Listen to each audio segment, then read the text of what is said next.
जय श्री गणेश। नमस्कार। मैं आचार्य संजय द्विवेदी। मेरे समस्त प्रबुद्ध दर्शकों का मेरे चैनल पे हार्दिक स्वागत है।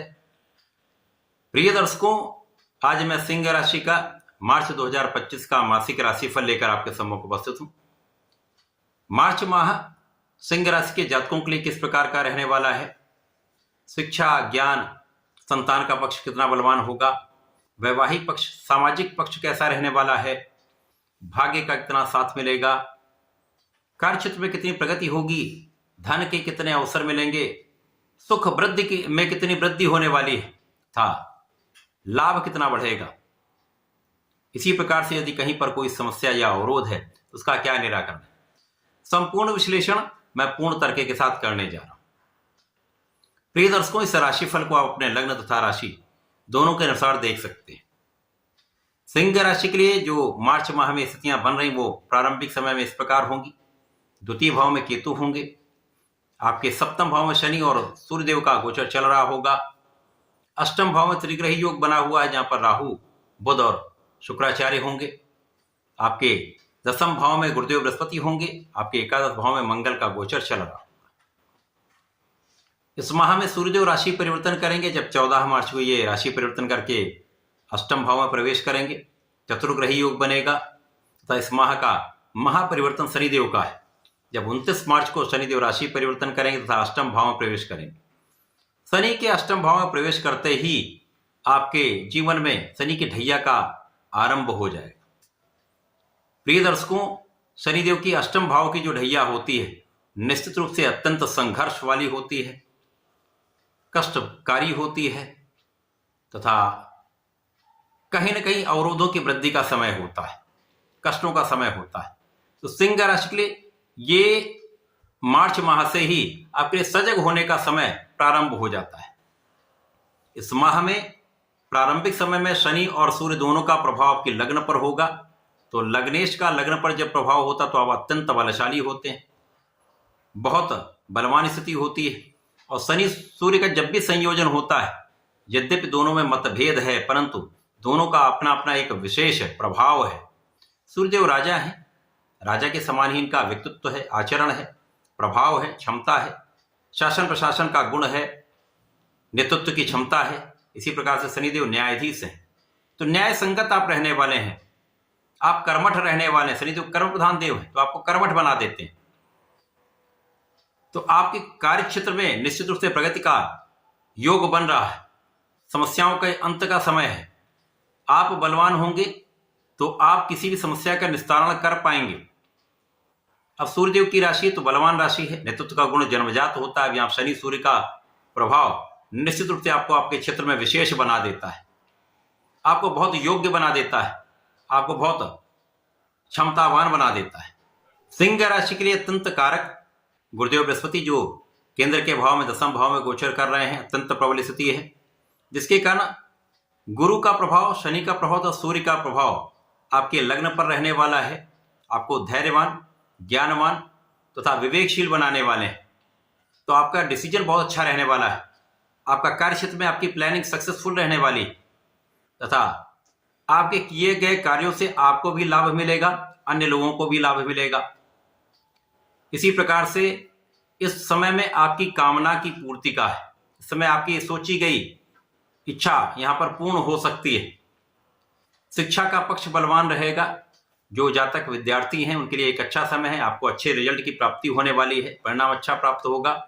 जो जातक प्रतियोगिता परीक्षा की तैयारी कर रहे हैं, सरकारी नौकरी के प्रयास में हैं, तो इस माह में आपका ये कार्य बन सकता है। जब तक सूर्यदेव आपके सप्तम भाव में है, शनि के साथ में है, गुरुदेव का भी प्रभाव है, यहां पर आपकी सफलता का पूर्ण योग बन रहा है। उसके पश्चात गुरु और मंगल का दोनों का प्रभाव आपके धन भाव को प्रबल करने वाला है, आपके परिवार का सहयोग दिलाने वाला है, पारिवारिक संपत्ति से लाभ दिलाने वाला है। तो यहां पर आपका ये भाव अत्यंत प्रबल हो रहा है। इसके साथ ही साथ यहां पर परिवार का सहयोग भी मिलेगा, संतान से एक अच्छा लाभ मिल सकता है, ज्ञान से एक अच्छा लाभ आपको प्राप्त हो सकता है। इस माह में आपको प्रयास अधिक करना पड़ सकता है क्योंकि यहां पर लाभ और धन के स्वामी बुध हैं बुध की स्थिति अष्टम भाव में होगी, जहां पर ये राहु के साथ जड़ दोष में भी होंगे। यद्यपि यहाँ पर बुध और शुक्र का भी प्रभाव है, शुक्र को कार्यकत्व प्राप्त है, परंतु बुध यहाँ पर निर्बल होंगे, जिसके कारण मौसम के रोग हो सकते हैं, एलर्जी की समस्या हो सकती है, चर्म रोग से संबंधित समस्याएं हो सकती हैं, बालों से संबंधित समस्या हो सकती है। इसी प्रकार से आपके वाणी दोष यहां पर आपके लिए समस्या का कारण बन सकता है, तथा यहां पर आपको अपने स्वास्थ्य का भी ध्यान रखना होगा। बोलने से पहले 4 बार विचार करना चाहिए, क्योंकि ये बोलने के कारण समस्याएं तथा विवाद उत्पन्न होने का पूर्ण योग बन रहा है। इस माह में जब सूर्यदेव का परिवर्तन आपके अष्टम भाव में हो जाएगा, तो यहां पर चतुर्ग्रही योग बनेगा, तो बुध को कुछ बल अवश्य प्राप्त होगा, क्योंकि लग्न इसके साथ होंगे, और सूर्य को किसी प्रकार का कोई त्रिदोष नहीं लगता है। यहां से आपका धन आएगा, परंतु उस धन को आप बहुत बड़ी मात्रा में बचा नहीं पाएंगे, तो आय और व्यय के संतुलन में आपको समस्या आएगी। तो यहां पर आपको इस चीज को मैनेज करना होगा, नहीं तो यहां पर धन की समस्या आपके लिए कष्ट का कारण बन सकती है। धन का फ्लो भी होगा, लेकिन आपका व्यय भी बढ़ेगा। तो अनावश्यक व्यय पर नियंत्रण कर लेंगे तो समस्याएं यहां पर सॉल्व हो जाएगी। जो जातक नौकरी के लिए प्रयासरत हैं, उनका नौकरी का योग बन रहा है, सफलता मिल सकती है, प्रयास बढ़ाने पड़ेंगे। इसी प्रकार से गुरु और मंगल दोनों मार्गी होंगे, दोनों का प्रभाव, मंगल का प्रभाव द्वादश भाव पर होगा, गुरु का प्रभाव आपके एकादश भाव की ओर हो जाएगा, जिसके कारण कहीं ना कहीं से आपके लिए धन की व्यवस्था होती रहेगी, आय बढ़ती रहेगी।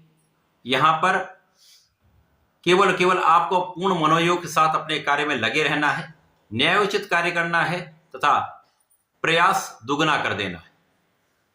जब शनिदेव इस माह में परिवर्तन करेंगे तो यहां पर आपके अष्टम भाव में आएंगे। जैसे 3 दिन के लिए ही शनिदेव यहां पर इस माह में रहने वाले हैं, उसके पश्चात अप्रैल माह प्रारंभ हो जाएगा। तो मार्च माह में जब ये जाएंगे तो प्रारंभिक समय में अस्त अवस्था में ही होंगे, जिसके कारण कोई बड़ी समस्या का यहां पर योग नहीं बनता है।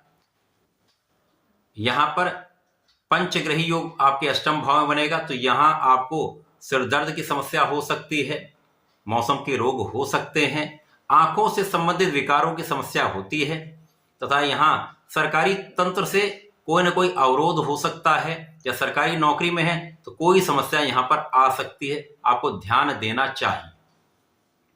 इस समय में आपको अपने पिता का आशीर्वाद लेना चाहिए, नित्य सूर्यदेव को जल देना चाहिए। ओम घृणी सूर्याय नमः का यदि 27 बार जप करते हुए जल देंगे, आपको श्रेष्ठ लाभ मिलेगा। यदि गायत्री मंत्र का जप कर लेते हैं तो विशेष लाभ आपको प्राप्त होगा। इस पूरे वर्ष में आपको गायत्री मंत्र का जप करना चाहिए, श्रेष्ठ प्रभाव प्राप्त होता है। इसी प्रकार से आदित्य हृदय स्रोतम का प्रत्येक रविवार को भी आप पाठ कर लेंगे, भगवान भोलेनाथ पर जल चढ़ाएंगे, लाल चंदन का अर्पण करेंगे, यहां पर विशेष लाभ आपको प्राप्त होगा। यहां से आपको शनिदेव की आराधना प्रारंभ कर देनी चाहिए। प्रत्येक शनिवार को कम से कम 3 माला से स्टार्ट करें, 11 माला तक जाएं।